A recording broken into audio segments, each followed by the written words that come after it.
justement Renan Saint-Just. Alors, ça n'a pas été, ça n'a pas eu lieu, ce combat-là, à cause de la maladie du Renan.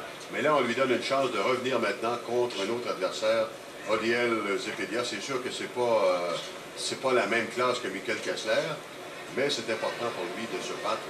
Renan Saint-Just, et c'est un des boxeurs gauchers avec une force de frappe qui peut surprendre énormément.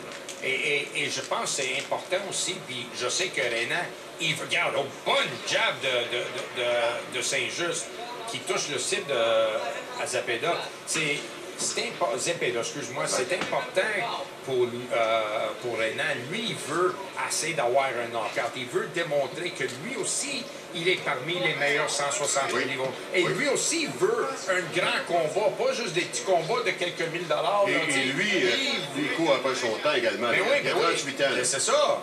Alors, c'est pas tous des Bernard Hopkins. Là. Non.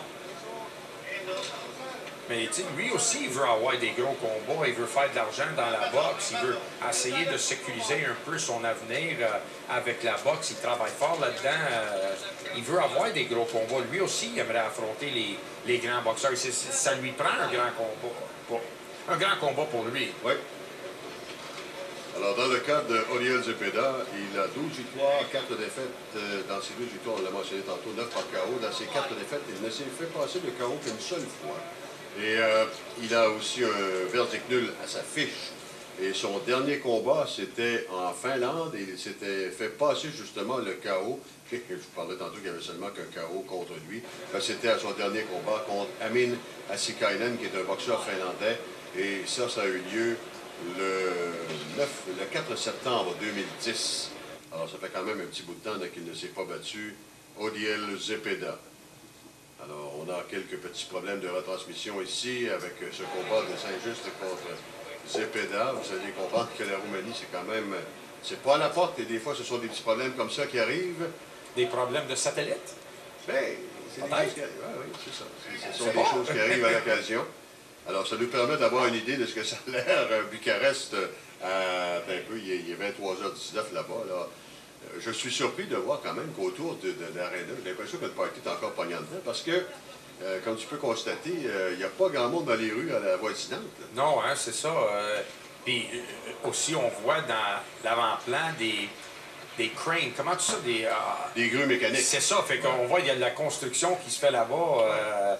Aussi, mais est-ce qu'on ne sait pas si ça, c'est la transmission en direct ou si c'était enregistré avant le combat ou durant le combat? On ne sait pas à quelle heure, qu'est-ce qu'il nous démontre. Là, ça vient directement de la Roumanie, fait qu'on ne sait pas quand est-ce qu'il nous On l'a dit tantôt, Ross, quand ça vient de comme ça, c'est pas nous qui avons le contrôle. Non, on prend ce qu'on nous envoie, et on s'ajuste à ce qu'on nous envoie à ce moment-là. Mais pour revenir à ce qu'on parlait tantôt de Lucien Boutet, ça, c'est une autre chose qui est impressionnante de lui et ça reflète toujours dans des combats. Souvent, votre personnalité va se refléter dans le ring aussi. Et on remarque en Lucien Boutet, c'est un gars qui se comporte également avec de la classe dans le ring comme à l'extérieur du ring. Il est un boxeur qui se comporte avec de la patience autant dans le ring qu'à l'extérieur du ring. Son plan de match, son travail, son côté business pour la boxe, il fait avec patience, il gagne son argent, il est payé, il gagne ses combats, il fait ce qu'on se demande de lui,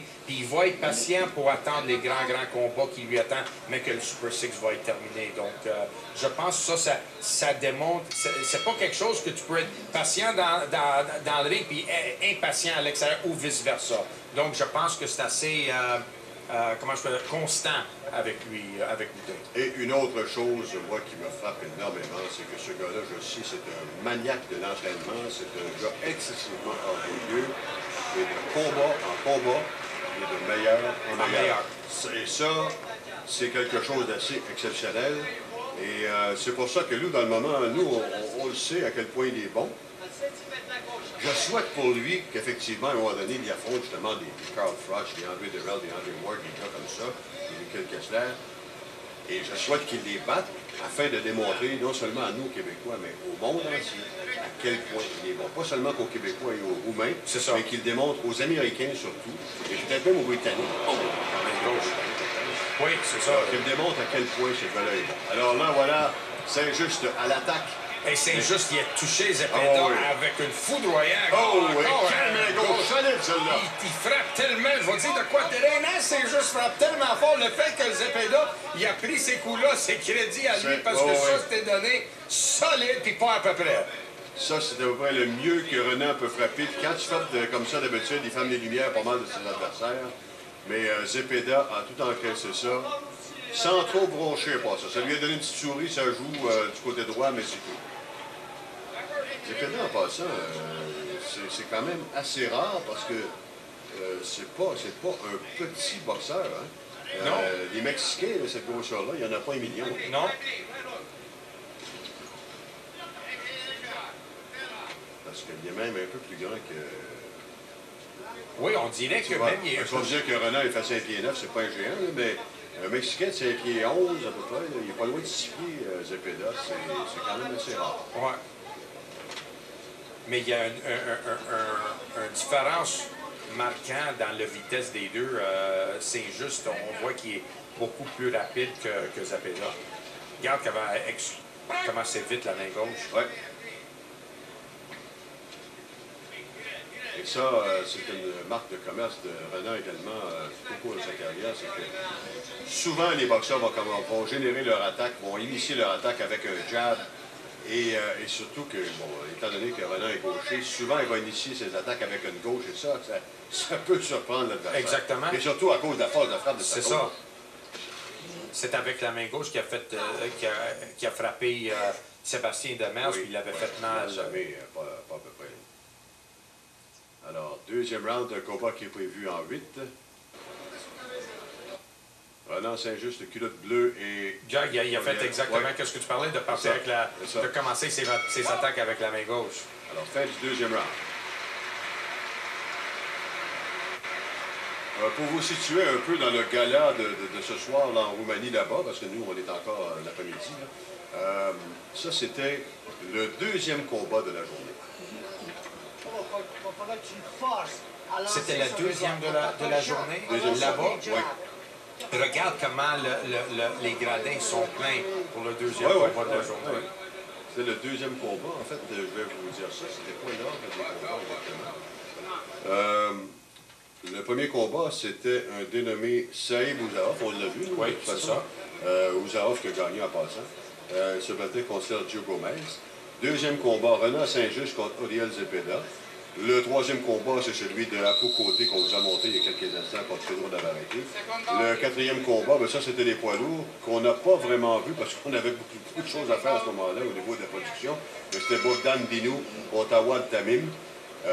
Et finalement, on vous a montré en direct la victoire de Viorel Simeon, victoire spectaculaire d'ailleurs aux dépens de Juan Talapé et bien sûr le combat de Lucian qui a conservé son titre mondial des super moyens de l'IBF. Pas parce que je veux m'estiner avec toi, Vas-y. mais je pense que l'information qu'ils t'ont donnée, c'est pas correct. Parce qu'il me semble que dans le combat de Pierre-Olivier Côté, qui était supposé d'avoir lieu après celui-là, il y avait beaucoup moins de monde de qu'est-ce qu'on voit maintenant. Peut-être dans l'ordre qui t'ont donné ça. Bon, toi, tu lis l'information qu'ils donnent. C'est pas toi qui a fait l'ordre. Mais... je veux pas te faire de peine, mais c'est parce que je l'ai écouté en direct. Ah. Puis toi aussi, c'est toi qui en perds des mots. Le combat de Côté est venu après celui de Saint-Just. Est venu après Oui, celui? oui. Okay. Je ne sais pas s'il y a eu une petite pause pour aller aux toilettes pour les gens après le combat de Saint-Just, mais honnêtement, là, je ne voudrais pas que toute la production vienne te narguer avec toi.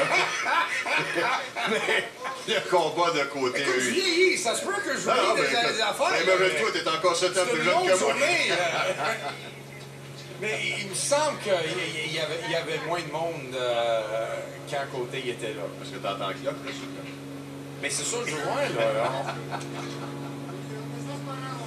Non, Renan Saint-Just, effectivement, vient de sortir une longue gauche encore une fois.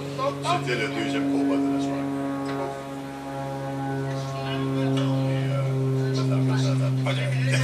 Je te fais confiance, JP. Alors, finalement, le rythme du combat a baissé quelque peu. Ça, par exemple, il faut dire que dans la carrière de Renan, ça arrive de temps en temps. À un moment donné, là, je peux même être peut-être un petit peu, mais ben là, il y en a un peu plus d'action. Oh là là, mais là, voilà. Il donne un coup de poing, il n'est pas capable de garder perder son équilibre à cause que le tapis est tellement glissant. Effectivement. Et ça, c'est dangereux parce Ben oui. qu'on peut en encaisser un aussi en même temps en perdant l'équilibre. Mais ce que j'allais dire, c'est que dans les combats de Renan, il y a des fois qu'on se dit « ouais ». Si, et encore une fois. On se dit « ouais, c'est assez tranquille comme combat ». D'un coup, bang, sort la main gauche, c'est fini.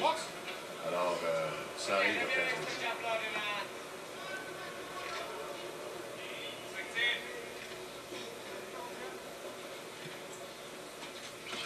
Oh, encore une fois, bonne combinaison initiée par le jab et ensuite la main gauche de Renan Saint-Just.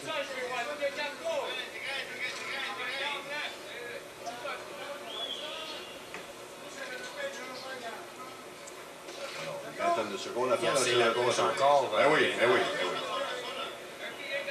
Mais Zapeda, il a encaissé quelques coups de au corps, hein, c'était bien, oui.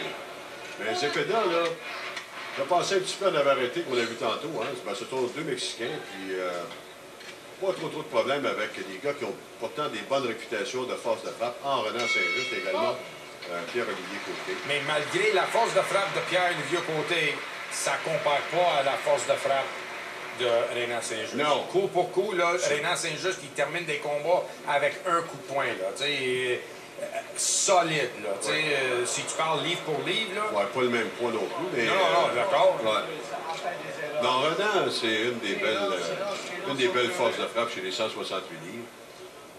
Là, on va solide. Ouais. Au classement mondial, Renan, il est 14e. Alors, c'est pas pire. Et s'il n'avait pas perdu le combat, je crois que c'était à Québec, celui-là. S'il n'avait pas perdu ce combat-là, il sera beaucoup plus haut, classé beaucoup plus haut. Ouais, disons qu'une défaite contre Marcus Upshaw, qui a une fiche de 12-4 et 1, c'est pas tellement bon pour la fin. Vous allez me dire que c'est un combat par décision partagée, mais une décision partagée. Là. Non, mais quand même. Mais il a quand même perdu. C'est ça, tu sais. C'était sur le... Tu parlais tantôt. Parce que c'est un boxeur facilement des 10 premiers au monde. Tu te rappelles de celui-là? Ben oui. Ben oui. C'est un combat à un moment donné qui était un petit peu plate. Un coup de poing, ça fini. Deuxième round. Exact. On a fait le combat ensemble, oui, je sais. Je me souviens de ça. Apparemment, moi aussi, ma mémoire est revenue. Oui. Peut-être c'est mon cours de mémoire qui n'est pas bon, juste à long terme. On appelle ça, mon cher Ross, la mémoire sélective. Ah, peut-être. Ouais.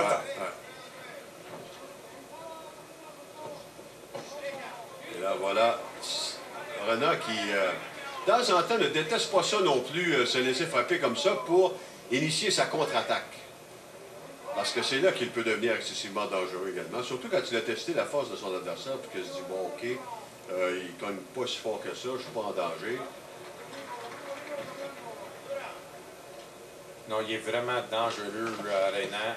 Quand il fait ça aussi, j'adore quand il fait ça. Il s'installe, il garde les maillots, puis il est capable de répliquer. C'est formidable.